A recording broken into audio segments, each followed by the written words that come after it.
Sometimes we find ourselves in situations where we can barely control our actions. In this case, it doesn't refer to emotional outbursts but rather situations where someone tries to intrude in your mind and change things there. Brightside describes powerful tricks of psychological influence that will help you recognize situations where someone is trying to manipulate or trick you.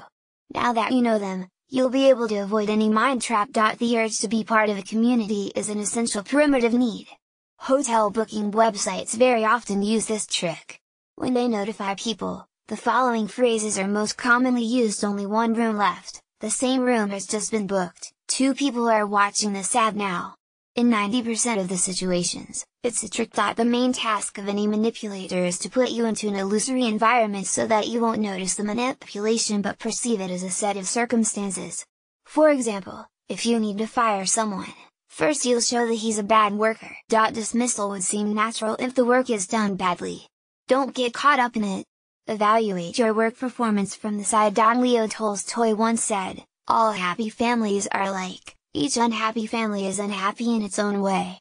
When we follow stereotypes, we unconsciously project them into our life. This may be caused by the primitive need to feel unity with others. Next time you feel you want to be like someone else, remember where this need comes from. A puppet master's main task is to eliminate a victim's awareness and deprive it of the ability to form logical questions by imposing the idea of mindless believing. You think that you make your own decisions, but it's an illusion. The manipulator can successfully plant any idea in your mind. To avoid it, just stop and think about the following: what might happen if I don't achieve these goals? You're sad when you don't satisfy your own needs, but you don't need to care about imposed ones. You can tug someone's feelings of guilt and favor to get what you want.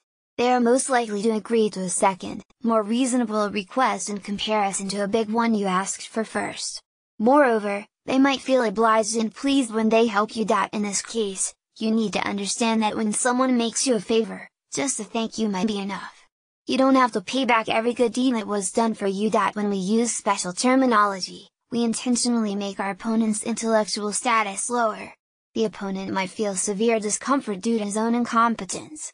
To break his confidence completely, try to quote famous people. Now you can direct the conversation in any direction you want. The point is that you hide some facts about your life and intentionally put others on display. Positive facts are more common in all life aspects. However, a specific fact taken out of context will not reflect the whole situation. For example, a manicurist hurts you by accident when you moved your hand. You'll leave with a bad impression about the salon in general and all the workers in there, but it doesn't mean they're all bad.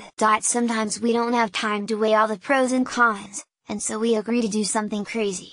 Remember that in any situation you have the right to say no or start looking for a compromise. And here the manipulation start: "Man, you promised you'd help." Or "I thought I could rely on you." Don't be shy to say no, and don't feel guilty for that. Any advertisement is a good example. The main character of the film wouldn't want to meet this girl so badly if he hadn't seen her so many times before his trip. Don't let them manipulate you, and be thoughtful about your choices. Reasons like "just because I wanted and I don't know how it ended up in my basket" are not good enough. According to research, the outcome in 60% of situations will be positive if you use the word "because."